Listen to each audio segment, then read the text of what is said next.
బీర్కూర్ మండలం కిష్టాపూర్, అన్నారం, చించోలి గ్రామాల పరిధిలో గత రాత్రి కురిసిన అకాల వర్షం, వడగండ్లతో నష్టపోయిన పంటలను ఉదయం పరిశీలించిన మాజీ శాసనసభాపతి, మాజీ మంత్రి, బాన్సువాడ నియోజకవర్గ శాసనసభ్యులు పోచారం శ్రీనివాసరెడ్డి, స్థానిక ప్రజాప్రతినిధులు, నాయకులు, వ్యవసాయ, రెవెన్యూ శాఖ అధికారులు, రైతులతో కలిసి పొలాలను పరిశీలించిన పోచారం శ్రీనివాసరెడ్డి పంట నష్టపోయిన రైతులను ఓదార్చారు. గిరిజన పంట నష్టం ఘటనను ఫోన్ ద్వారా కామారెడ్డి జిల్లా కలెక్టర్, నిజామాబాద్ జిల్లా కలెక్టర్లను వివరించిన పోచారం బాన్సువాడ నియోజకవర్గంలో నష్టపోయిన రైతులను ఆదుకోవడానికి ప్రభుత్వం నుండి సహాయం అందించాలని కోరారు. రెవెన్యూ, వ్యవసాయ శాఖ అధికారులు తక్షణమే క్షేత్రస్థాయిలో పర్యటించి పంట నష్టం వివరాలను సేకరించి ప్రభుత్వానికి నివేదికను పంపించాలని సూచించారు. అదేవిధంగా బాన్సువాడ నియోజకవర్గంలో యాసంగి వరి ధాన్యం కోతలు మొదలైనందున తక్షణమే ప్రభుత్వ కొనుగోలు కేంద్రాలను ప్రారంభించాలని కోరారు.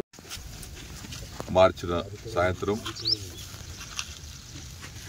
వడగండ్ల వాన వల్ల కిష్టాపూర్ శివారు, దాన్ని ఆనుకున్నటువంటి చించోలి శివారు, ఈ రెండు గ్రామాల యొక్క వరి పంట తీవ్రంగా దెబ్బతింది.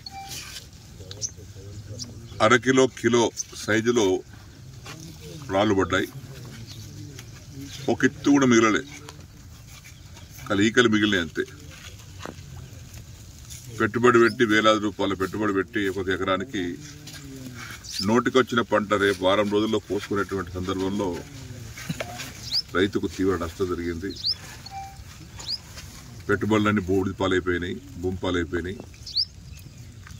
నిన్న సాయంత్రం నాకు గ్రామ పెద్దలు, రైతులు ఫోన్ చేస్తే ఉదయం వచ్చి చూద్దామని ఇక్కడ రావడం జరిగింది. నేను కలెక్టర్ గారితో కూడా మాట్లాడాను, అగ్రికల్చర్ అధికారులతో కూడా మాట్లాడాను, ఏడీ గారితో. వెంటనే సర్వే చేయించి పోయిన నష్టం మనం ఇవ్వలేం, కానీ కొంత వారికి ఊరడగలిగే విధంగా ప్రభుత్వం పంట నష్టపరిహారాన్ని ఇవ్వాలని కలెక్టర్ గారి ద్వారా ప్రతిపాదనలు ప్రభుత్వాన్ని పంపమని అడిగాం. కలెక్టర్ గారు వెంటనే పంపిస్తామని చెప్పారు. చాలా తీవ్రంగా బాధపడతా ఉన్నాం. ఎందుకంటే ఏదో చిన్న రాళ్ళు పడితే చిన్న పోయింది, పెద్ద రాళ్ళు పడ్డాయి కాబట్టి అసలు ఏమి కోత కూడా పనిచేయవు, కాబట్టి గడ్డి మిగిలింది అంతే. కాబట్టి గవర్నమెంట్ వెంటనే ఎకరానికి 20,000 రూపాయలు పంట నష్ట పరిహారం ఇవ్వాలని డిమాండ్ చేస్తా ఉన్నాం. ఎందుకంటే కనీసం పెట్టుబడులు వస్తాయి అంతే, అంతకని మించిన రావు. ఏ నష్టపరిహారం ఇచ్చినా వాళ్ళ పెట్టుబడి మత్తుకే సరిపోతుంది తప్పితే ఇంటికి వచ్చేది ఏముండదు. కాబట్టి రైతులకు ఆదుకోవటానికి హెక్టార్కు అప్పుడు 50,000 అవుతాయి.